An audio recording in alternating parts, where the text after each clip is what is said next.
बिस्मिल्लाहिर्रहमानिर्रहीम। अस्सलाम वालेकुम। 9th class. आज हमने मेटालिक बॉन्ड को पढ़ना है। पहले स्टार्ट करते हैं। The characteristics shown by metals are very different from those of ionic and covalent compound.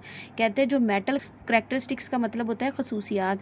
कहते हैं जो मेटल की धात की खसूसियात है ना वो बिल्कुल मुख्तलिफ होती हैं आयनिक और कोवलेंट कंपाउंड से। This suggest the presence of different type of binding forces among the metallic atom. तो कहते हैं इस बात से कि जो मेटल है उसकी खसूसियात दूसरे आयनिक और कोवलेंट कंपाउंड से मुख्तलिफ होती हैं। ये जो चीज़ है ये हमें इस चीज़ के बारे में बताती है कि मुख्तलिफ किस्म की बाइंडिंग जोड़ कर रखने वाली जो फोर्सेस हैं, ताकतें हैं, वो मेटालिक एटम के दरमियान में मौजूद होती हैं। तो आपने ये जो एज अ शॉर्ट क्वेश्चन बहुत बहुत इंपॉर्टेंट है, आपको शॉर्ट क्वेश्चन में पूछा जा सकता है कि write down the properties of metal. तो आपने ये जो सारी की सारी प्रॉपर्टीज़ है ना इसको आपने पढ़ना है। नंबर 1 प्रॉपर्टी हमारे पास metal usually show metallic lustre. Lustre का मतलब होता है चमक। जो है वो हमें मेटालिक लस्टर दिखाता है, मेटालिक चमक दिखाता है। उसके बाद metal usually have high melting and boiling point. Metal का जो हाई मेल्टिंग और बॉइलिंग पॉइंट होता है, मेल्टिंग का मतलब होता है सॉलिड का लिक्विड में कन्वर्ट हो जाना। ठीक है। मेल्टिंग और बॉइलिंग पॉइंट का मतलब है कि जो मेटल है वो काफ़ी देर बाद जो है मेल्ट या फिर बॉयल होता है। Metals are good conductor of heat and electricity. जो मेटल होते हैं वो इलेक्ट्रिसिटी और बिजली के, जो इलेक्ट्रिसिटी मतलब बिजली के और हीट हरारत के बहुत अच्छे कंडक्टर होते हैं। कंडक्टर का मतलब होता है कोई भी ऐसी चीज़ जो अपने अंदर से हीट को या फिर बिजली को जो है अपने अंदर से गुजरने देती है। तो आपको पता है कि लोहे की चीज़ के अंदर बहुत जल्दी जो है वो करंट पास होता है। उसके बाद फोर्थ है metal are usually hard and heavy. कि मेटल जो होते हैं वो सख्त होते हैं और हैवी भारी होते हैं, ये भी आपको पता है। Metal can be made into different shape by applying pressure. Metal पे जो है प्रेशर लगाकर, दबाव लगाकर उनको मुख्तलिफ शक्लों में और मुख्तलिफ शेप्स के अंदर जो है वो हम कन्वर्ट कर सकते हैं। तो आपने जो है ना यहाँ से लेकर यहाँ तक ये 5 पॉइंट जो है वो बहुत बहुत इंपॉर्टेंट है, कि आपने कर लेने। इसी तरीके से जो उर्दू मीडियम के बच्चे हैं उन्होंने भी जो है मेटल के जो ख्वास है ना ये बहुत इंपॉर्टेंट शॉर्ट क्वेश्चन है, इसको जो है ना ये कर लेना है, अपनी बुक के ऊपर मार्क कर लेना है। यहाँ से लेकर यहाँ तक पैराग्राफ करना है और बाकी ये सारा छोड़ देना और फिर यहाँ से आपने स्टार्ट करना है। इसी तरीके से जो उर्दू मीडियम के बच्चे हैं उन्होंने भी क्या करना है, यहाँ से लेकर सबसे पहले यहाँ तक करना है और उसके बाद जो है उन्होंने ये सारा छोड़कर यहाँ से मेटालिक बॉन्ड, फिर इस तरह का केमियाई बॉन्ड है, यहाँ से लेकर यहाँ तक लिखना है। ठीक है। और ये वाली जो डायग्राम दी हुई है ना ये आपने करनी है। चलें अब इसको पढ़ते हैं। Usually metals have low value of ionisation energy. कहते हैं जो मेटल है ना उनकी आयनाइजेशन एनर्जी जो होती है वो लो होती है। आयनाइजेशन एनर्जी का मतलब क्या होता है, मिसाल के तौर पर अगर ये हमारे पास जो है ना एक एटम है, ठीक है, इस एटम के सेंटर में क्या है, न्यूक्लियस है और इर्द गिर्द इसके क्या है, इलेक्ट्रॉन मौजूद है। तो मेटल एटम का अपने अंदर से जो है वो इलेक्ट्रॉन का रिमूव करना जो होता है वो आयनाइजेशन कहलाता है। ठीक है। अगर कोई मेटल एटम जो है, जो मेटल होते हैं नॉर्मली ये जो होते हैं ना इनकी आयनाइजेशन एनर्जी जो होती है ना वो लो होती है। क्योंकि मेटल जो है इजीली अपने इलेक्ट्रॉन्स को जो है ना वो लूज़ कर देते हैं। तो इस वजह से कोई भी एटम अगर अपने इलेक्ट्रॉन को इजीली लूज़ कर देता है तो उसको हम उसकी आयनाइजेशन एनर्जी कहते हैं। तो मेटल की जो है वो आयनाइजेशन एनर्जी जो होती है वो लो होती है। Their atom can therefore lose their outer electron. तो इस वजह से कहते हैं कि ये जो है अपने आखिरी शेल से इलेक्ट्रॉन को ईजिली लूज़ कर देता है। या फिर दूसरे वर्ड में हम ये कहते हैं the nuclei of metallic atom can not hold their outer electron family का मतलब होता है मजबूती से। या फिर हम दूसरे वक्त में ये कह सकते हैं कि जो एटम का जो न्यूक्लियस है वो अपने जो है आखिरी शेल के इलेक्ट्रॉन है वो उनको मजबूती से पकड़ नहीं सकता, बाइंड नहीं करके रख सकता। तो इस वजह से इलेक्ट्रॉन जो है वो इजीली यहाँ से लूज होकर यहाँ, तो आपने यहाँ से लेकर यहाँ तक कर लेना है। नेक्स्ट आपने क्या करना है, यहाँ से स्टार्ट करना है, ये सारा पैराग्राफ स्किप कर देना है।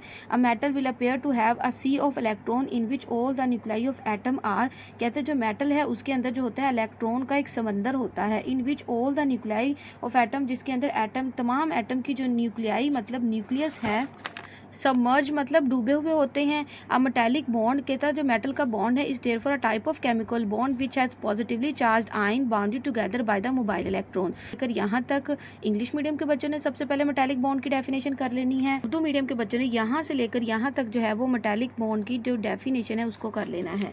उसके बाद आपने जो है वो यहाँ से ये वाला जो फिगर है इसको ड्रॉ कर लेना है। इसके अंदर ये पॉजिटिव जो चीज़ है ना ये मेटल है, पॉजिटिव इस वजह से क्योंकि उसने अपना इलेक्ट्रॉन लूज कर दिया। और और आपको पता है जब भी कोई एटम इलेक्ट्रॉन को लूज करता है तो उसके ऊपर पॉजिटिव चार्ज आ जाता है, और ये जो आपको नजर आ रहा है ये आपके पास क्या है, इलेक्ट्रॉन है, क्योंकि इलेक्ट्रॉन के ऊपर नेगेटिव चार्ज है। ये इलेक्ट्रॉन कौन सा इलेक्ट्रॉन है, ये इसी एटम का, इसी मेटल एटम का इलेक्ट्रॉन है जो इसने अभी लूज किया है। तो इस तरीके से जो है आपको बता रहे हैं कि जो मेटालिक बॉन्ड ऐसा बॉन्ड होता है जिसके अंदर पॉजिटिवली चार्ज आयन, ये जो पॉजिटिव चार्ज आयन है ये जुड़े हुए होते हैं, आर बाउंडेड टुगेदर, वो एक दूसरे के साथ पॉजिटिव चार्ज किस तरीके से जुड़े होते हैं, मोबाइल इलेक्ट्रॉन फ्रीली, मोबाइल का मतलब फ्रीली मूव करने वाले इलेक्ट्रॉन की वजह से जुड़े होते हैं।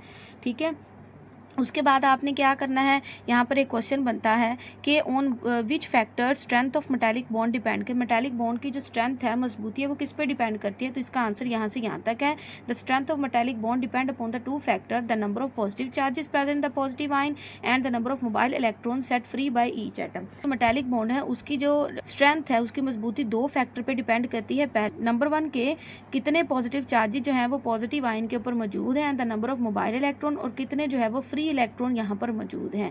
ठीक है, और उसके बाद यहाँ से लेकर यहाँ तक आपने कर लेना है, और यहाँ पे हेडिंग आपने दे दी है स्ट्रेंथ ऑफ मेटालिक बॉन्ड, और उसके बाद आपने यहाँ से करना है the metallic bond in magnesium metal with evidently, मतलब सबूत के तौर पर स्ट्रॉन्गर होता है, मजबूत होता है सोडियम मेटल से।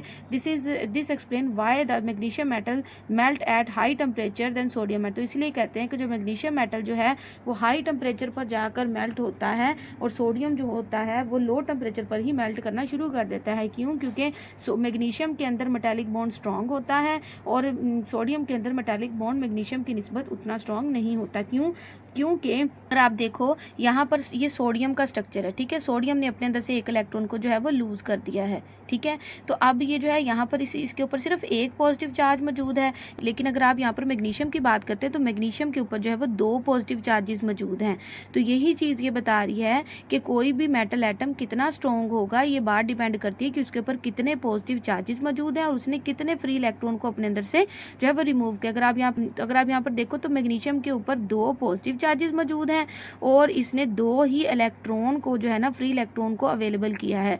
तो इस वजह से इसके अंदर जो बॉन्ड बनेगा मेटालिक बॉन्ड, वो ज़्यादा स्ट्रॉन्ग होगा एज कम्पेयर टू इसके। ठीक है, तो अगर हम इस चीज़ को दोबारा से क्विक वे में रिवाइज करने की कोशिश करें तो हम ये कहते हैं कि कोई भी मेटल एटम जो है उसकी मजबूती डिपेंड करती है दो फैक्टर पर, कि जो मेटल एटम है उसके ऊपर कितने पॉजिटिव चार्जेस मौजूद हैं और कितने उसके अंदर से इलेक्ट्रॉन जो है ना रिलीज हुए हैं। जितने ज़्यादा पॉजिटिव चार्जेस होंगे और जितने अंदर से वो अपने इलेक्ट्रॉन को लूज करेगा, उतना ही ज़्यादा उसके मेटालिक बॉन्ड की स्ट्रेंथ होती है। तो अगर हम सोडियम और मैग्नीशियम को कंपेयर करते हैं तो हम कहते हैं कि मैग्नीशियम ज़्यादा स्ट्रॉन्ग मेटालिक बॉन्ड है एज कम्पेयर टू सोडियम, क्योंकि सोडियम के अंदर सिर्फ एक पॉजिटिव चार्ज मौजूद होता है और एक ही ये इलेक्ट्रॉन लूज करता है, जबकि मैग्नीशियम के ऊपर दो पॉजिटिव चार्जेस मौजूद होते हैं और ये दो ही जो है फ्री इलेक्ट्रॉन जो अपने अंदर से रिलीज करते हैं। ठीक है, आई होप आपको समझ आ गई होगी। इस तरीके से उर्दू मीडियम के बच्चों ने भी पहले ये सोडियम की एग्जाम्पल कर लेनी है, उसके बाद आपने यहाँ से लेकर यहाँ तक कर लेना है, फिर यहाँ से यहाँ तक, और देन आपने जो है वो ये वाली एग्जाम्पल जो है, ये जो मैग्नीशियम की एग्जाम्पल है, इसको कर लेना है। अब यहाँ पे एक बहुत इंपॉर्टेंट क्वेश्चन बनता है, why metals are good conductor of heat and electricity, के जो मेटल हैं वो इलेक्ट्रिसिटी और हीट के अच्छे कंडक्टर क्यों हैं। ठीक है, यहाँ पर हमने डिस्कस किया था ना पिछले पेज पे कि metals are good conductor of heat and electricity, तो यही उन्होंने क्वेश्चन की फॉर्म में यहाँ पर जो है ना आगे पूछा हुआ है। तो उसका जो आंसर है वो यहाँ से है, the presence of freely moving electron in metals, कहते हैं जो मेटल है उसके अंदर आज़ादाना घूमने वाले इलेक्ट्रॉन मौजूद होते हैं, make them good conductor of heat and electricity, जो कि इसे हीट और इलेक्ट्रिसिटी का अच्छा कंडक्टर बनाते हैं। तो यहाँ से लेकर यहाँ तक इसका आंसर है, और ये बहुत इंपॉर्टेंट शॉर्ट क्वेश्चन है, इस मरतबा ये आया भी था। उसके बाद आपने क्या करना है, नीचे एक क्वेश्चन बनता है यहाँ से, why metals are called malleable and ductile. Malleable और डक्टाइल का मतलब होता है कि मेटल्स को जो है वो शीट और वायर्स के अंदर कन्वर्ट करना। अब इसका जो आंसर है यहाँ से है, when pressure is applied on the metal, जब मेटल के ऊपर, धात के ऊपर प्रेशर लगाया जाता है, पास द लोअर रो, तो वो स्लिप होती है एक दूसरे के ऊपर। ठीक है, as a result their shape are change, जिसकी वजह से मेटल की शेप चेंज हो जाती है। ये देखें अगले पेज के ऊपर उन्होंने इसी चीज़ के बारे में बताया कि ये ऐसे मेटल का स्ट्रक्चर था। ये इसके अंदर जो आपको गोल गोल जो नज़र आ रहे हैं ये क्या है, ये एटम है, मेटल एटम है। तो इनके ऊपर कहते हैं जब हम प्रेशर लगाते हैं, ठीक है, तो क्या होता है कि ये वाली जो एक रो नज़र आ रही है ना, ये एक आपको जो लेयर नज़र आ रही है, ये ऊपर वाली जो लेयर है ये क्या होती है, ये स्लिप हो जाती है। ये देखो यहाँ से स्लिप होकर ये इस साइड पर हो गई, ठीक है। तो इस वजह से हम कहते हैं कि मेटल की जो प्रेशर लगाने से शेप जो होती है वो चेंज होती है। पहले ऐसी शेप थी, फिर ऐसी हो जाएगी, ठीक है, क्योंकि रोज होती हैं वो आगे की तरफ शिफ्ट हो जाती हैं, ठीक है। बात कहते हैं metal can therefore be easily drawn into wires and sheet. तो इसलिए हम कहते हैं कि मेटल को हम शीट और वायर के अंदर इजीली जो है वो चेंज कर सकते हैं। तो इसीलिए कहते हैं कि मेटल से जो हम इजीली वायर्स और शीट जो है वो बना सकते हैं। यहाँ पे क्वेश्चन बनता है ये दोनों क्वेश्चन बेटे, ये वाला why metals are good conductor of heat electricity, जिसका आंसर यहाँ से यहाँ तक है, और दूसरा why metals are called malleable and ductile. ये बहुत बहुत इंपॉर्टेंट शॉर्ट क्वेश्चन है। और ये जो है 2026, ये जो अभी हमारे पास पेपर हुए हैं ना अप्रैल मई के अंदर, ये जो अभी पेपर हुए हैं उनके अंदर भी बेटे ये क्वेश्चन पूछे गए थे। तो आपने अपनी बुक के अंदर मार्क कर लेने हैं। अच्छा, तो उर्दू मीडियम के बच्चों ने भी यहाँ से कर लेना है कि मेटल बिजली और आग का कंडक्टर क्यों है, यहाँ से लेकर जो है वो यहाँ तक कर लेना है। उसके बाद नेक्स्ट क्वेश्चन था कि मेटल्स को जो है वो मैलिएबल और डक्टाइल क्यों कहते हैं। तो उसका आंसर बेटे आपने यहाँ से लेकर यहाँ तक करना, साथ में ये डायग्राम भी बनानी है। अब बेटे मैं आपको पेपर प्रेजेंटेशन बता देती हूँ कि आपने ये जो टॉपिक है इसको प्रेजेंट कैसे करना है, पेपर पॉइंट ऑफ व्यू से तैयार कैसे करना है। तो सब मेटालिक बॉन्ड की हेडिंग देनी है। हेडिंग देने के बाद है यहाँ से लेकर यहाँ तक आपने सबसे पहले इसकी डेफिनेशन लिखनी है। उसके बाद आपने क्या करना है, यहाँ पर प्रॉपर्टीज़ ऑफ मेटल की हेडिंग देनी है, फिर ये 5 पॉइंट लिख देने हैं। फिर आपने एक्सप्लेनेशन की हेडिंग देकर ये एक पॉइंट कर लेना है, ठीक है। और उसके बाद आपने जो है वो यहाँ से लेकर यहाँ तक कर लेना है, ठीक है बेटे। उसके बाद नेक्स्ट आपने क्या करना है, यहाँ पर हेडिंग देनी है स्ट्रेंथ ऑफ मेटालिक बॉन्ड, और उसका आंसर यहाँ से यहाँ तक कर लेना है। फिर आपने एग्जाम्पल की हेडिंग देनी है और यहाँ से लेकर यहाँ तक कर लेना है। ये दोनों एग्जाम्पल्स आपने करनी है। फिर नेक्स्ट पेज पे आपने क्या करना है, यहाँ से लेकर यहाँ तक करना है और फिर यहाँ से लेकर यहाँ तक करना है और फिर ये एग्जाम्पल कर लेनी है। तो इस तरीके से हमारा जो है मेटालिक बॉन्ड वाला जो टॉपिक था वो कवर हो जाता है। उम्मीद है आपको इसकी समझ आ गई होगी। इसी तरीके से उर्दू मीडियम के बच्चों को भी मैंने निशान लगवा दिए हैं। नेक्स्ट हमारे पास यहाँ पर है what type of atom form metallic bond. तो आपको पता है मेटालिक बॉन्ड जो होता है वो मेटल एटम ही बनाते हैं। तो इसका आंसर जो है वो आपने मेटल एटम लिख लेना है, ठीक है।